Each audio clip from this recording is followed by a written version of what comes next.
You ever hear a sound so wrong, so close to home, that it doesn't just echo, it etches? That was the sound my wife made when her body hit the gravel. I wasn't 3 steps away. Coffee mug still warm in my hand. The morning sun hadn't even cleared the ridge behind our ranch. But there she was, Emily, on the ground. Lips split. One eye already blooming purple. And 2 strangers standing over her in tight black polos with HOA compliance stitched like some kind of joke. And this started with a damn fence hinge. Let me back up. Our place sits about 12 miles outside of town. Big sky. Soft hills. And a stretch of property my grandfather fenced by hand. It's not fancy. But it's ours. And after retiring from 20 years in the military, all I wanted was peace, my horses, and a good woman to share the porch with. Enter Karen Hollingsworth. Blonde shellacked hair, designer sunglasses, and a title she printed for herself, President. Greenwood Meadows HOA. The thing is, we never signed up for any HOA. That's why we moved here. But that didn't stop Karen from building her little empire one property at a time. Convincing retirees and transplant tech brothers that her brand of order was for the good of the community. She called it security. I call it invasion. The week before the attack, we got a notice duct taped to our mailbox. Not even mailed. Just slapped on there like a parking ticket. Violation, Section 12B, Perimeter Harmony Deviation. Translation? Our fence hinge didn't match the ones approved by the HOA's aesthetic committee. Emily laughed when she read it. Said, if these people spent half as much time living as they do micromanaging, they might be happy. We didn't take it seriously. That was our mistake. Because at 6:47 a.m. the next Friday, they showed up, 2 men in knockoff tactical gear with clipboards and sunglasses you couldn't buy without pretending to be important. Emily met them at the gate. Firm. Calm. She had her boots on. Arms crossed. Hair pulled back like a woman who meant business. You're not authorized to step onto this property without a warrant, she said. The short one tapped a tin badge on his chest like he won it at a carnival. We're here for code enforcement, he said. Over a hinge? Emily asked. Voice tight. That's when the tall one stepped forward. No warning. No words. Just a swing. His fist connected with the side of her face so hard, I heard it crack from the porch. Time didn't slow. It stopped. Everything just froze. I don't know why I didn't move. Maybe it was the memory, 8 years old. In a kitchen that smelled like burnt garlic. My mother flinching before a hand ever rose. Maybe it was something deeper. But I didn't move. And that moment?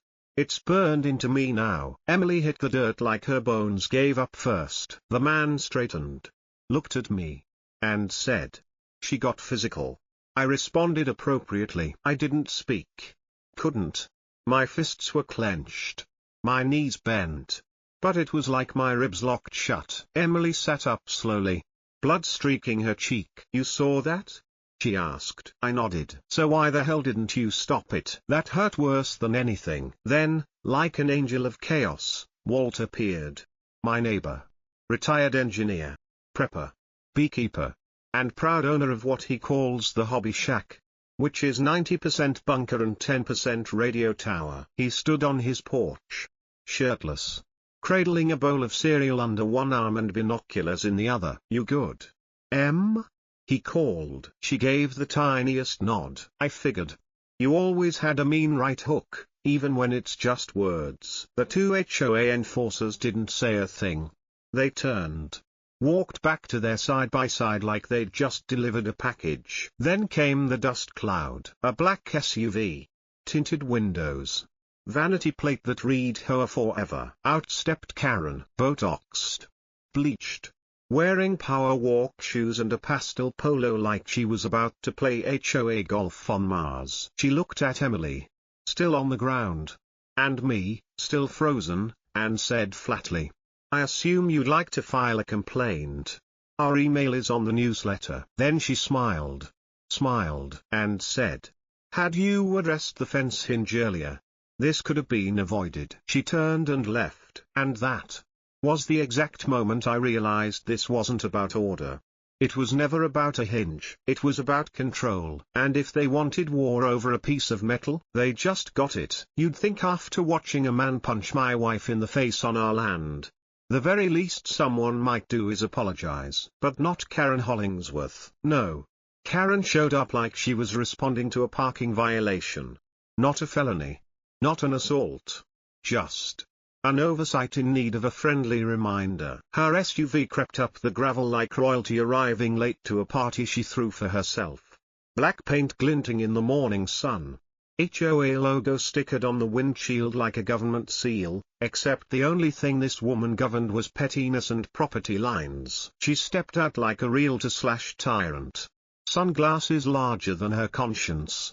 A pastel pink golf shirt button all the way to her throat. And tablet in hand like she was here to read us the HOA version of the 10 Commandments. She scanned the scene, Emily still sitting in the gravel. Lip split. Dust in her hair. Me frozen. Fingers clenched white around an empty coffee mug. Karen didn't blink. Didn't ask if Emily was okay. Didn't acknowledge the two so-called compliance officers who just walked off like they were delivering newspapers instead of fists. Instead, she smiled. One of those thin, smug smiles you see on people who call customer service just to yell at the rep. I assume you'll want to file a complaint, she said. Like this was customer feedback at a diner. The board's email is on the newsletter. Be sure to check your spam folder. She tapped something on her tablet. Didn't wait for a response. Didn't care. Had you addressed the prior fence violation? She added. This could have been avoided. I stared at her. No apology. No ownership. Just a cold declaration that Emily's face was somehow our fault. Walt, still shirtless across the street with his cereal bowl under his arm and ham radio antenna poking into the sky, muttered under his breath. She makes Emperor Palpatine look like a guidance counselor. Karen didn't respond. Didn't even acknowledge him.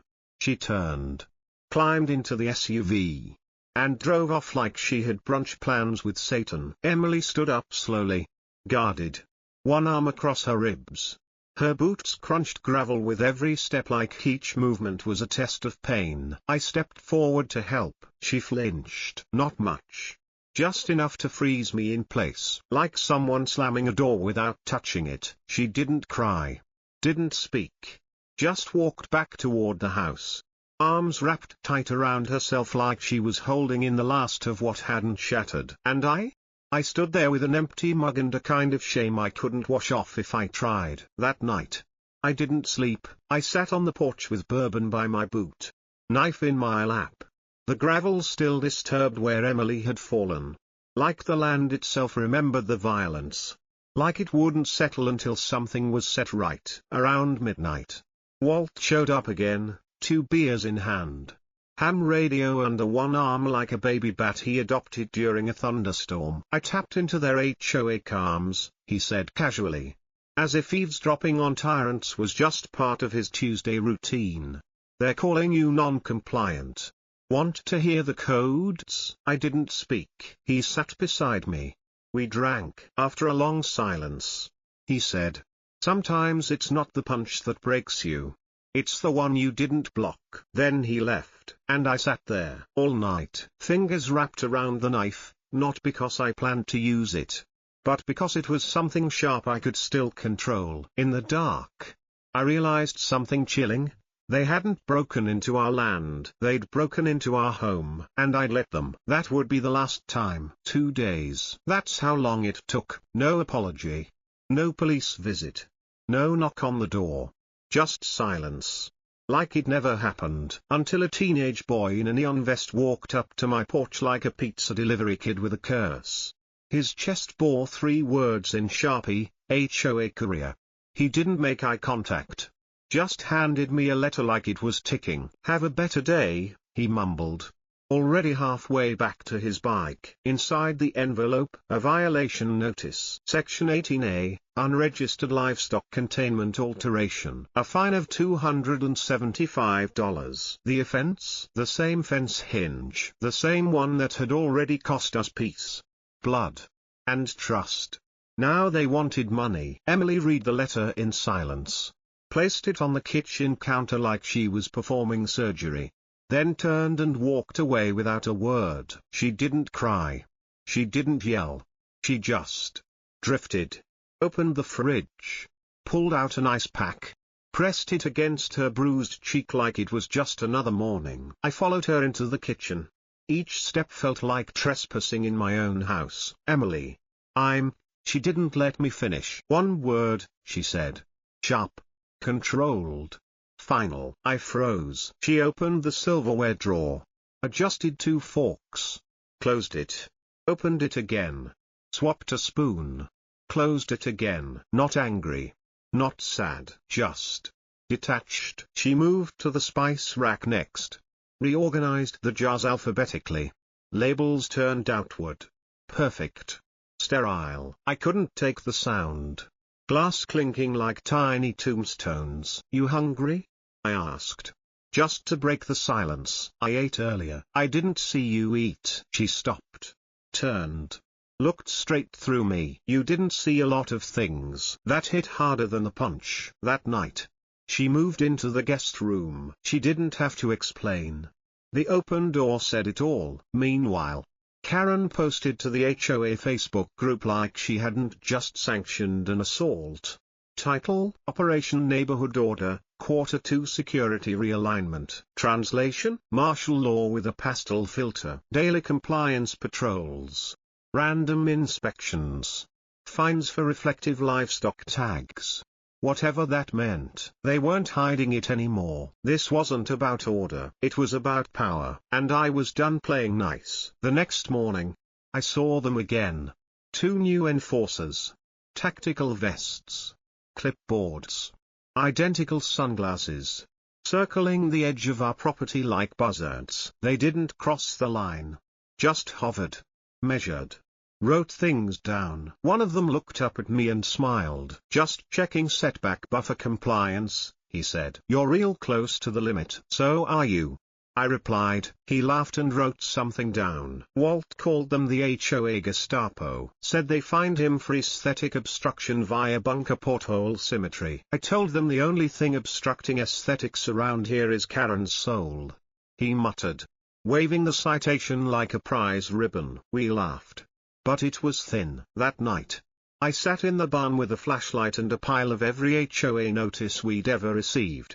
Read them one by one like they were coded messages from an occupying army. No matter how carefully I read, I kept hearing Emily's silence louder than any fine. Then Walt showed up again, this time with something different. A hard drive. Drone caught more than I expected, he said.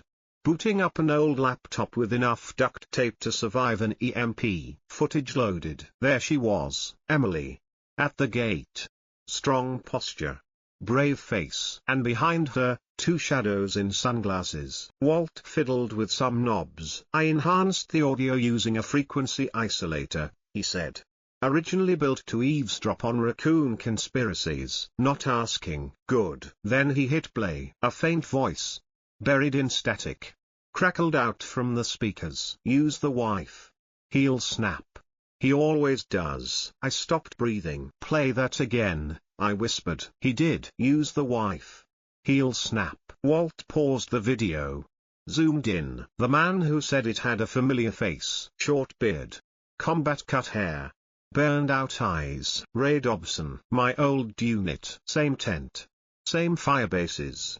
Same mess hall. The same man who once kicked down a door in Afghanistan and made the worst call of his life. Ray Dobson, I said. The name tasting like gunpowder. You know him? Walt asked. Tone suddenly serious. We served together. And now he works for Karen? I nodded. Not because I believed it, but because I knew it. That wasn't HOA enforcement. That was bait. And I had taken it. Hook. Line. Guilt. But now I was building something else. Not a trap. A message. It was a Wednesday afternoon. The sky looked normal. Light breeze. Birds chirping. Horses calm. But the air knew. You could feel it in your ribs. That quiet tension before a storm, not the kind with lightning. The kind with consequences. I was in the barn. checking the tripline on the west fence when the monitor pinged. Low vibration. Sustained. Not wind. Not wildlife. Too steady. Too heavy. I checked the thermal feed. 3 signatures. 1 small. 2 large. Tapped the radio clipped to my belt. We live. Walt's voice crackled back. Copy that. 2 heavies and a clipboard. You're about to get audited. I stepped outside. Didn't run. Didn't yell. Didn't need to. Let the gravel crunch under their boots like a countdown. Ray led the way. Black vest. Slight limp. Sunglasses hiding bruises from the last time he underestimated me. Behind him? A rookie. Big. Twitchy. Wearing his tight polo like he thought it gave him authority. And then. Her, Karen. Hair sprayed like a helmet. Tablet in one hand. Smugness in the other. She wore that same shade of HOA pink, like tyranny could be accessorized. They stopped just short of the gate. Mark Jennings, she said. Voice sweet as syrup and twice as fake. You are in violation of HOA Code Sections 12B, 14C, and Emergency Addendum 19F. You're not law enforcement. I replied, no. She smiled. But I am the one who decides what happens next. Ray's eyes scanned the field. He looked twitchy. Good. The rookie shifted, cracking his knuckles like he was trying to impress gravity. I let the silence stretch. The wind picked up. A single grass blade touched the edge of my tripwire. Click. Ray stepped forward. Didn't even notice. Second post. Subtle shift. Another click. They were in. And the land knew it. From the barn roof. Every speaker I'd hidden roared to life, layered chaos of reversed militia camp recordings. Emergency tones. Scrambled foreign orders, like war itself had come home in stereo. The rookie jumped. Hands flailing. Karen dropped her tablet. It hit the dirt and spun like a coin. Ray froze, too late. A net snapped up from the gate's edge. Counterweights pulled taut by hidden pulleys. Classic ranch tech meets redneck genius. Ray went down face first into the gravel. His knee twisted with a sickening crunch. The rookie panicked. Charged forward. Wrong move. From the barn loft. Walt's voice, incoming. A red bucket launched from above like a righteous meteor. Boom. Cattle deterrent, fish oil. Hot sauce. Motor grease. Splashed across the rookie's chest. He slipped. Crashed backward into a tripwire. Boom. Flashcan number 1. White light. Chemical roar. Then boom. Boom. 2 more ignited in sequence. Karen dropped to one knee. Arms over her ears. Mouth frozen in mid-scream. The rookie scrambled on all fours. Gagging. Eyes red from the concoction. Ray moaned. Trying to sit up, but not fast enough. I stepped forward. Boots slow. Steady. Each crunch of gravel a punctuation mark. Ray looked up. Dazed.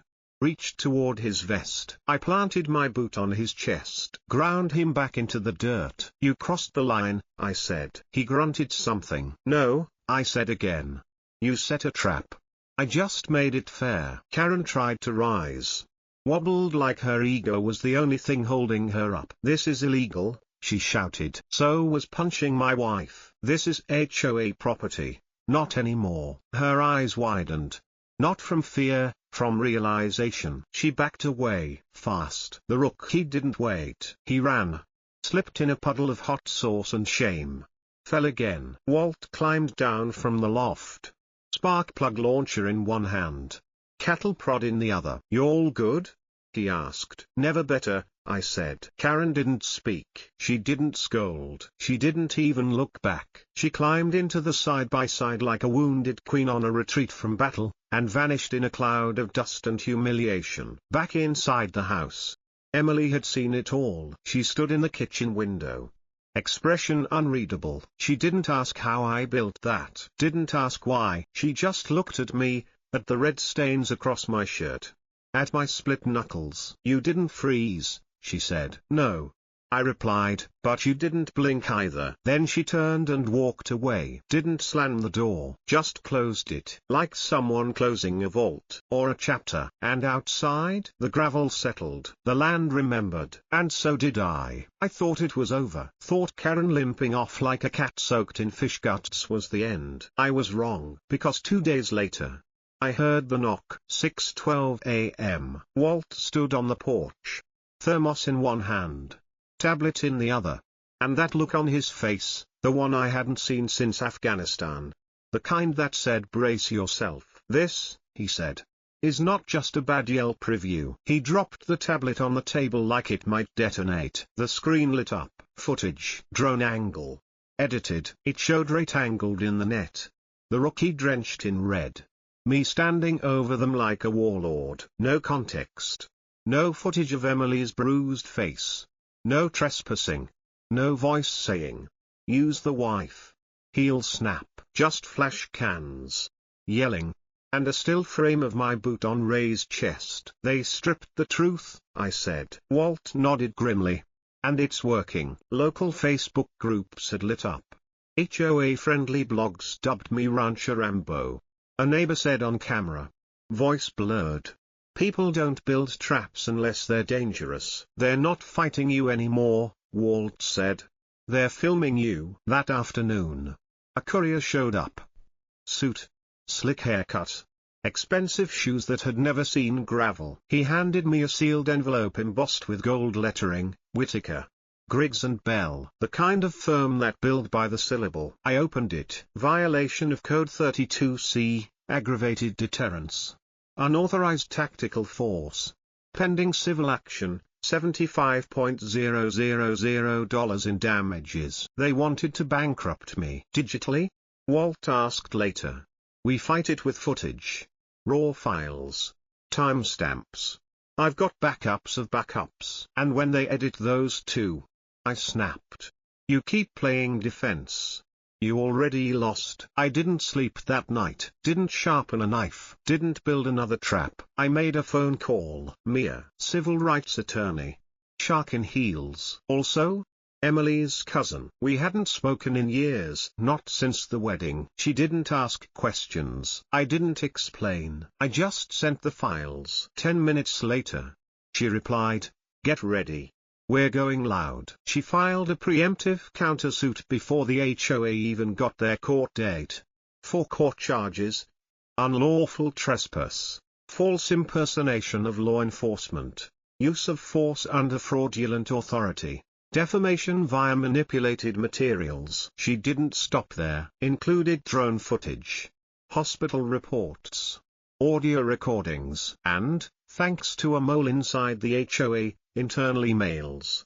Ones that mentioned Ray Dobson by name. One even read, let Ray handle it. He knows how to push him. 3 days later, I walked into county court, wore clean boots, said nothing. Karen showed up in a beige blazer and courtroom pearls like she was the victim of gentrified terrorism.